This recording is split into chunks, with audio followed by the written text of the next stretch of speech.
of cut them off, ghost them, avoid them, because we do not talk. We don't talk because we are in the culture of antisocial, anxiety. Don't do that. Protect your peace. If it's too hard, then you don't have to do it.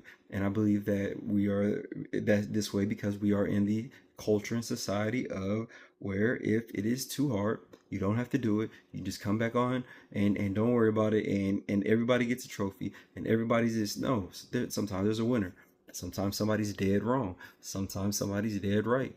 That's just what it is, and it needs to be talked about. And sometimes when you talk, voices get raised. Sometimes when you talk, somebody's quiet. Sometimes when you talk, somebody's dominate the conversation. Sometimes when you talk, somebody only says one word, but it rings resonance. But what happens is, without doing any of that stuff, we don't know, right? Or we don't grow, or we don't get tougher, or we don't learn. So we just avoid, we ghost, and we act like it didn't happen. So when those things do come up, they got to be addressed. And 9 times out of 10, the friendships that do that last the longest.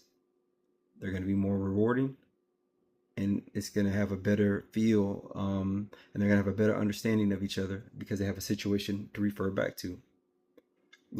Let's say you have a friend that wants to go to a concert on something where they know that it is a bad time for you.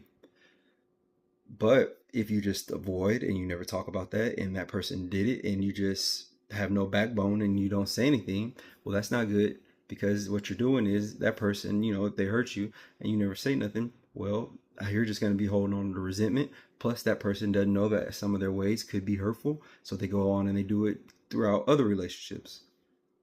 Or vice versa, they did something and it doesn't mean it's the end of the world. You don't get your way and you grow from that. You're not getting your way all the time. But either way, now that friendship has something to refer back to. And they can look and see it as a victory, or they can look and see it as a defeat or a regret, or something where they know to get better from. But without that, boy, and we're approaching a time, because again, tools that were never given. So our parents didn't give us conflict resolution in this capacity because they didn't discuss feelings in this area. Now we are overboard, and our kids are getting a heavy dose of cut them off culture. So imagine what tools we're handing them, where they don't have to deal with anything.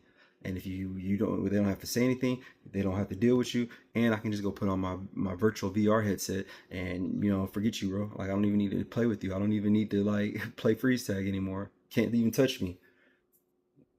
So just saying.